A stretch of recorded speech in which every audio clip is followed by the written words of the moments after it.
Hello guys, welcome to a YouTube video that's been a long time in the making, and I haven't done one in a long time either. When I first started doing customizing Swiss Army when I was full-time, I figured I'd be putting up YouTube videos constantly to drum up orders, but it hasn't worked out that way because I can't keep up to orders as it is now. I've actually pulled back from showing off on Facebook and everything, and just kind of stick with Instagram for now. And I'm at my capacity. So, anyways, the reason I'm finally showing a video now is I've got something new to show that I've been working on off and on for a long time, but the last month, with some actual effort and making physical prototypes instead of just thinking about it. So I want to show that off today. I've done a lot of textured titanium conversions of different kinds, and all the time people ask, can you put in a pen, all the plus tools and everything. And the way I build my customs is I leave out the outer liners and just put the titanium scales because they're plenty strong for the frame of the knife. And I like to keep it as thin as possible. So that's why I can't just put slots wherever I want, because there's no backing for any of those tools.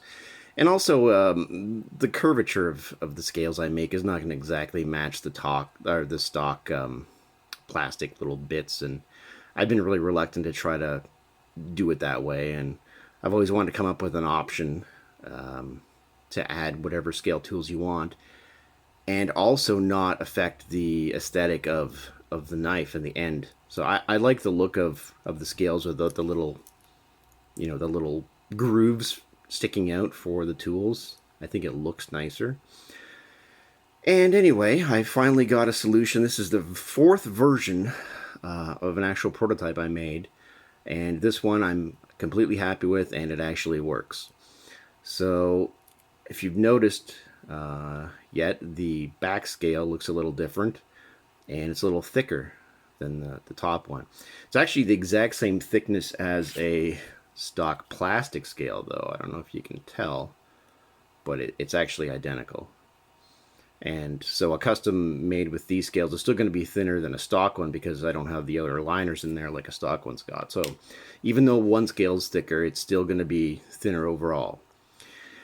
And so I guess I should show how this thing works. This is the release mechanism here, this little notch. And originally I had it kind of further inside, but then actually in testing it, you can't get your finger in there because there's tools in the way. So I moved it back as far as I could. And now all you've got to do is stick your finger on the notch, press it gently, and it will be released. And what I've got on there right now is tweezers, a small, I can't see that, a small pen from a 58mm knife because the one from the 91mm is too long. It's not going to fit in this. Tweezers and toothpick. I had to knock off the notch just a little on the toothpick and tweezers so they fit. The depth of this drawer is 0.095 inches. And the little nubs on the scale tools are a little bit too big, so I had to knock those down. But other than that, they fit.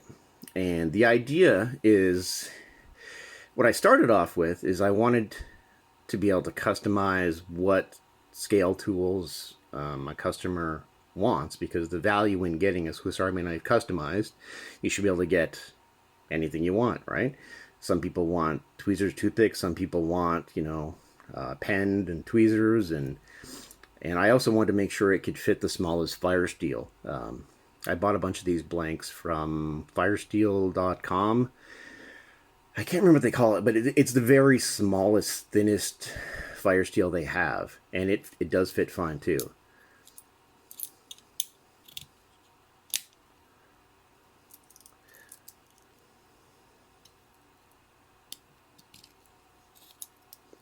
So I mean, I'm able to fit kind of 3 of these size tools at any given time.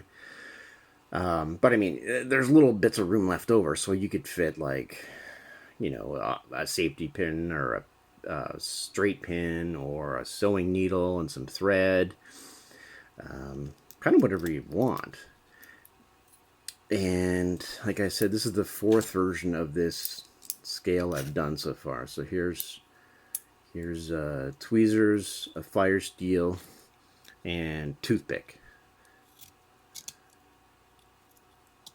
And it does make a nice click. I don't know if you can hear it, but oh no, it didn't click that time. But it is very solid.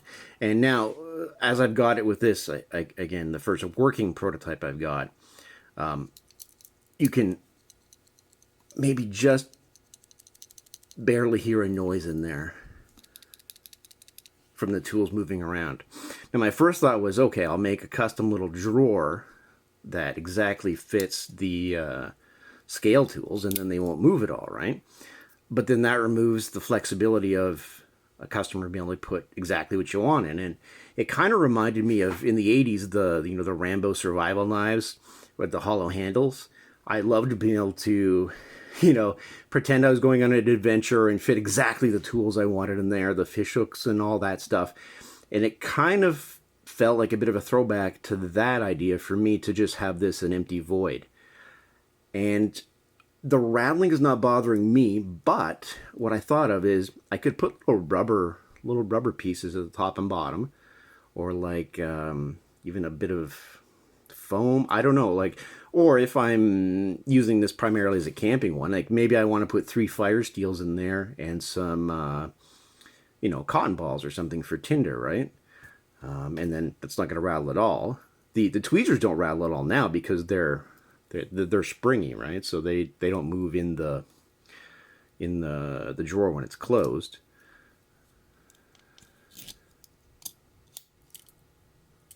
And it doesn't affect the tool opening. So this is combo tool, blade. This is actually a customer knife. I was building this for him, and he asked me about the prototype scales I was working on, and he said he was interested in trying them out. So I said, I've got a working set. Do you want to just go for it and give it a try? And he said, yep. So so I put them on. So he's getting prototype version 1. This is, I call this model a compact tinker, but this would be with saw. The compact being the Victorinox compact. Normally it has the corkscrew and hook on the bottom, but I call it a compact tinker because I put the tools from a tinker on the bottom, screwdriver and awl, instead of hook and corkscrew. So it's actually a pretty popular model. And this is that configuration, but with saw as well. And this has brass liners and a key ring. I used to make these. If you look at a stock model, you'll see the liner and that little piece that the key ring's attached to are separate pieces. I machined it all out of, 0.08 inch thick brass stock. So I machined that out of, it's a solid piece, machined out of one solid piece of brass, and it works out so much nicer. It doesn't wiggle. It's just nice and solid. So yeah, I just wanted to show off this new model. There have been a lot of people asking about it because I think it's just appealing to be able to easily change out the tools you want. Like maybe in your day-to-day you might want some pens and tweezers in there, and maybe you're going camping and you can throw in some fire steels and whatever else you want. But yeah, so I've made use of the natural springiness of the titanium. The bending part I made 0.035 inch thick. That's kind of what I was using for well, a little bit thinner than I'd use for making a custom titanium pocket clip, because it's a shorter range, shorter length, so it's got to be able to bend a little easier, but it's fairly rigid. But oh yeah, hear the click that time. But yeah, I'm very happy with well, the fact that it works. It's definitely not going to fall open because it's not on a back spring or anything. It's just friction fit in there. It's adjacent to this scale, and titanium on titanium is not going to like be super slick. It's got the springed retention notch, so you have to push in, and then it's still not going to fall open. I didn't want it to be floppy, right? And then that comes open. And this is rotating on an internal titanium pin that's actually machined as part of the scale. I don't know if I got one here I can show. Yeah, here's an earlier prototype. This one worked, except the little notch that you would engage your finger with was too long. It actually would drive it under your fingernail and was excruciatingly painful. So that was version 2, which actually worked, but again, painful. So I machined this. The goal with the design of this was simple. I did not want to introduce a lot of other operations. When I first thought of this, I was like, oh, okay, I'll machine a little hole and, thread it and screw this on. And no, none of that. Simple. So this is machined one piece with a 16th inch titanium pin sticking up. And that goes into a slightly oversized 1/16 hole on this.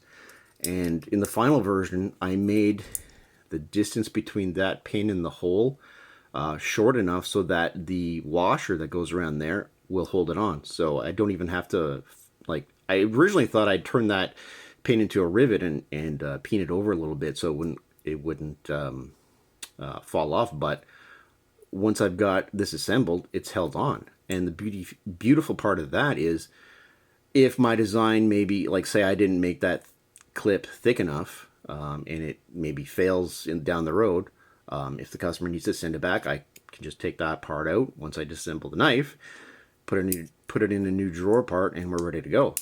So yeah, so it's 2 pieces and no other parts except titanium itself, and I'm very happy with that. And that's what the drawer looks like out of the knife.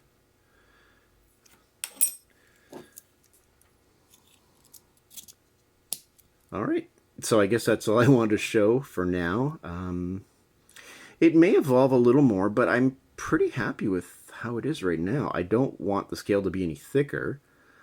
And it works, and I like the aesthetic look of it. Oh, also one other thing, I chose the back scale to make as the thicker one instead of the front one because it's got the cutout for the back tool. And since something like the corkscrew even it sticks up higher than this Phillips. This Phillips is about flush, maybe a little slightly recessed, but the corkscrew actually sticks up a lot more. So while I was making one scale thicker than the other anyway, I figured I might as well make it the back one, and then that kind of, I don't know, it kind of accounts for the asymmetry of the scales, I think, because it then allows for a thicker tool there and it doesn't stick out as much from the scale. All right, guys, I am still taking orders if people want to get on my list. Like I said, I am very busy.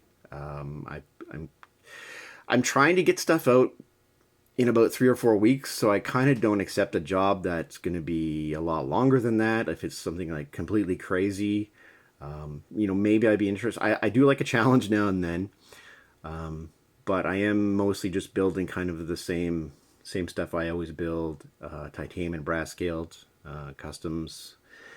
But if you want a quote for something custom made, the best way to get a hold of me is Instagram.